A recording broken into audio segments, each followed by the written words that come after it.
Hey guys, my name is Westen. Welcome back to the channel. How are you guys doing today? And you know what? It's America's birthday. And I think it's going to be the birthday of our Cummins because it should run by the end of the day. Now, I have been... My cameraman moved on me. Can you believe that? What are you doing? Okay. Stop moving! So guys, today we are going to work on the Cummins. We haven't got a lot done on it, and the reason for that is we have been out of town picking up our newest project, which I am absolutely stoked about. I've never been this excited about a car, or a truck, or tractor, or traco, whatever it might be. It's a surprise for you guys. So if you're excited to see our new project, make sure you hit that subscribe button. And if you're not excited, hit that subscribe button anyway, because we know you're going to want to see it. I mean, it's obvious. But that's not what this video is about. I'll tell you guys about that in the future. This video is about this truck. It is America's birthday today. It might as well be this truck's birthday too. So we're gonna work on it for a couple hours and get some of the small stuff done. And then we kind of got a little bit of a 4th of July party going on. So we're gonna clean up the garage a little bit. I'm gonna pull my table in here. We got an outdoor table and our grill. And we're gonna have a little bit of a barbecue. We got some family coming over. We're gonna do all that kind of cool stuff. We're gonna eat, watch fireworks, and then after that, we're going to get back to working on this. And that is the goal for today, that we get this thing running before the end of 4th of July. So everybody around the United States will be celebrating Cummins. All right, let's get something done.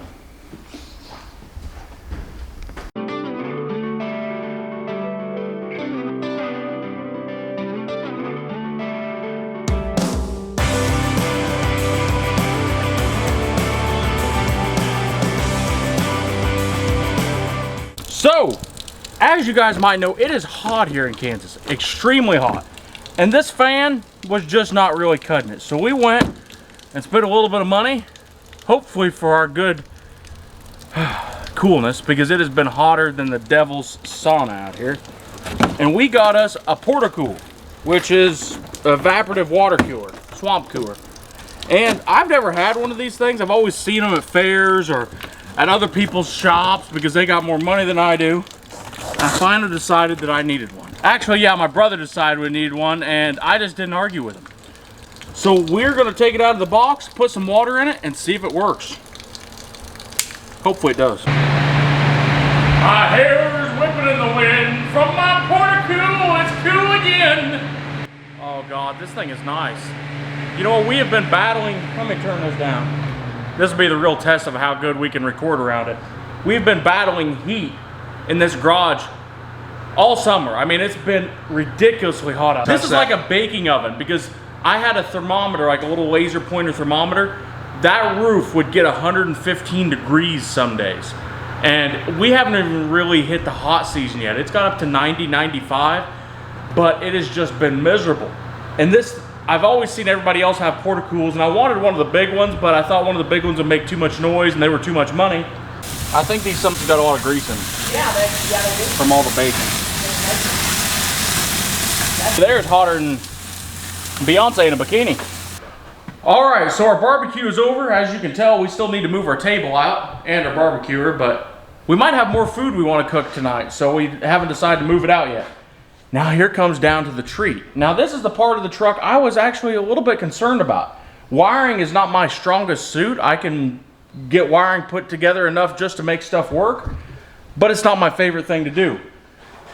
So I sent this wiring harness off to DCS up there, and they made this thing look like we almost knew what we was doing. Like everything is marked. This just plugs right into the PCM. There is only one wire, this one right here, that I have to wire in. That's the only thing I got to do. Everything else is plug and play right up to our swap helper, coolant, AC, PCM, all kinds of stuff. So all of this should plug in.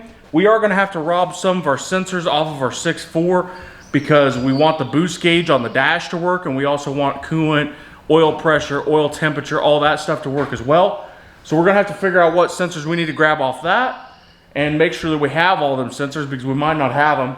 And I'm going to start throwing the wiring harness on because I think it'll be easier to put the wiring harness on while we still have the radiator out of the way. I took it back out because our fan pulley is not exactly right. and I need to get a new fan pulley as well. So let's grab the wiring harness and take it over here and get started. This flips open like that. Yep, exactly. All right, let's layer a wiring harness up here and see how things fit. You getting a shot? Yeah, we're getting something, all right. All right, that should plug in right there and snap in. That is plugged in. Okay, that's awesome. Now this stuff here we're gonna have to mount because this is actually our fuel relay. They actually wired in. Let me see where it's at. Oh, this is awesome because we didn't have to mess with any of this. They wired in a plug-in for our fuel relay, so all we got to do for our fuel solenoid is just plug it right in. We don't got to do nothing. We do have to find a place to hook all these grounds. This here will go down to our starter, and now it's just hooking all this stuff up and figuring out where to mount all this. Now, before we go ahead and get the radiator and everything in the way, I think we're going to try to get everything plugged in, see how the electrics are working on it. That way we can make sure we got plenty of room if we need to change around sensors or move around anything like that. So let's get started on that. And I will probably start it up with no radiator in front of it and just see how it works, make sure everything's working all right. And I still got to get down there and put a drain plug in the oil pan, which that ain't no big deal, and fill it back up with oil. There was a lot of you guys that was wondering in the comment section, that is a genuine Cummins oil pan. You're right, it does have paint on the inside of it, and if it was an aftermarket deal, I would definitely not use it. But it's a genuine Cummins oil pan, so I'm not worried about it. But good eye, guys. All right, let's do this. All right, so this is our swap helper. Now, I don't think we're going to need all this wiring harness because I think that the guys up at DCS done most of the wiring for us. Because if I was looking right, this is the adapter for the end, and booyah, and oh, I guess it snapped. Booyah. Now we just find a place to mount it, like right up there. That looks pretty good. We want it someplace where it's not going to get real hot. I mean, it can live with a little bit of heat, but we don't want it where it's not going to get hot and it's not going to get wet. And right there is a pretty good place because take in mind our battery box is going to be right here. Our D-gas bottle is going to be right here. And if we have any issues, the wiring will be right back here where it's not in the way. And we can tuck the wiring up underneath the firewall. So I think that's where we're going to mount that. For right now, we'll just lay that over there. Let's figure out where this stuff goes. This stuff, I think they've wired this stuff. What's this? TMP.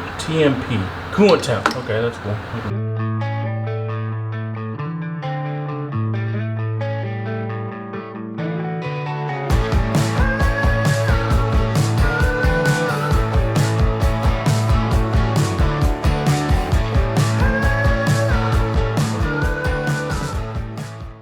We've got most of it wired, and I guess we can say we kind of failed a little bit. It's 1:30 in the morning, July 5th, so we're not going to get it started on America's birthday. But to be fair, everything is done. We could probably throw a battery in it and turn the key and start it right now, but I'm too tired to mess with it, and I just want to go home and take a bath. It's been a long day. I guess we'll see you guys tomorrow. All right. So it is the next day. We are back fresh and, I don't know, bright-eyed and bushy-tailed. And last night we got a lot done, and it doesn't look like it because, you know, it really doesn't show, but a lot of the wiring is all finished up. We've got a tachometer sensor wired up, coolant sensor. We got another coolant sensor, or a temperature sensor we got to put in on the back of the motor real quick. I had to run down and get some fittings for that. Alternator. Air conditioner compressor. We got to wait for the AC switch. We had to wire in power to the PCM from that other plug-in right up there, and we also mounted our relays and our fuses for our fuel solenoid shutoff. We also got our swap helper hooked up. It's just laying up here. I have not screwed it to the firewall, but I'm going to take and self-tapping screw that to the firewall so we don't get no problems there. Basically, we got it pretty much to the point where we can fire it up. We can start it. The fuel lines are hooked up. There shouldn't be nothing keeping it from running at this point. But before we get too far, I want to take and try to fire this thing up because I want to make sure all of our wiring is together and we don't have no problems there. That way, if we got any issues with any of that, we can take and fix it before we have to put the radiators and pull the radiators back out because there's something down on the side of the motor or something. So let's make sure all that works. Let's try to get it started. If it'll fire up, then we'll go ahead and put the radiators in, try to hook up all that stuff, and we'll take it for a drive.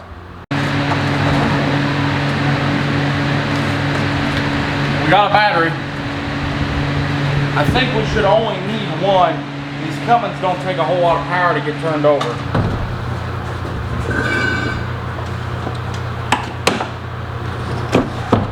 Perfect. Now this is the first time I've actually ever hooked power to this truck. So hopefully it doesn't catch fire and burn down.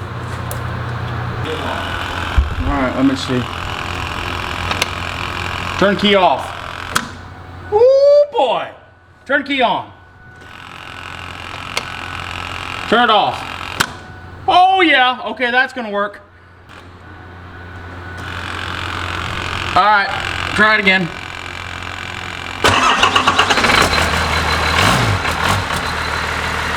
runs! Oh my god! It sounds so mean! It just shuts off! Okay, we've got a leak.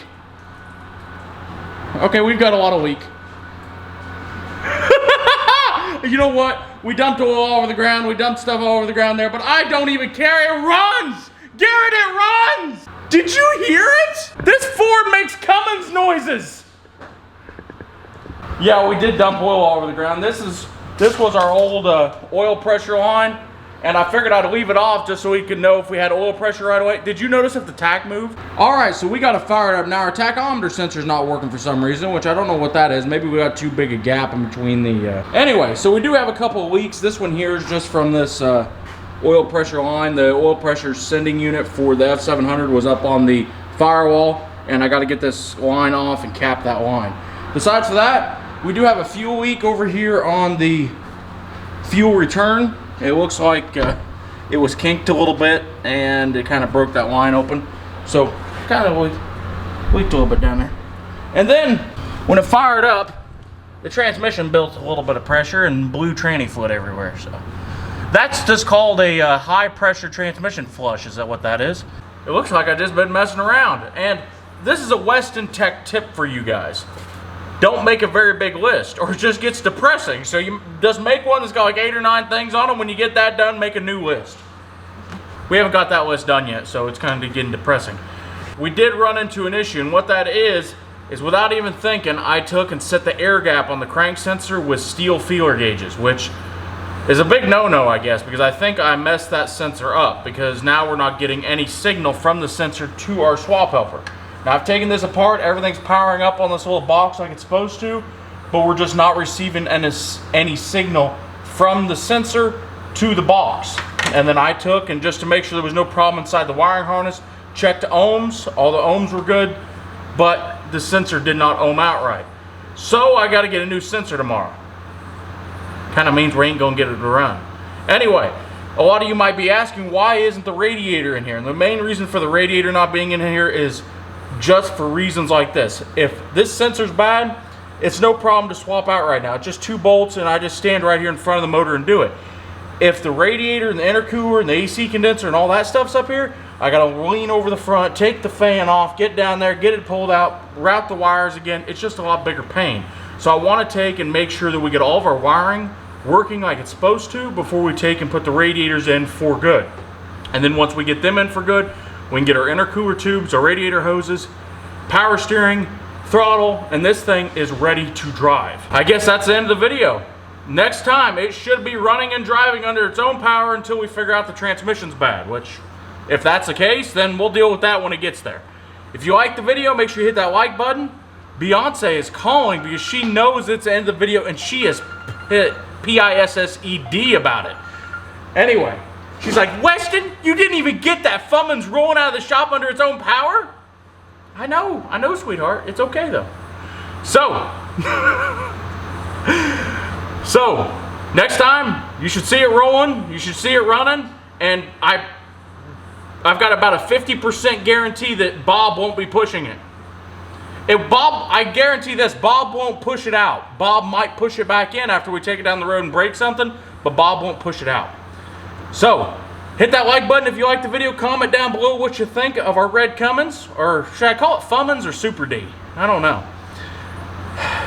If you're new here, hit that subscribe button because we've got plenty of new projects coming, and one that I am really excited about. It's a surprise, but if you're excited, subscribe. If you're not excited, still subscribe, and just make sure that y'all subscribe. All right, we'll see you guys tomorrow, or we'll see you guys whenever we make another video.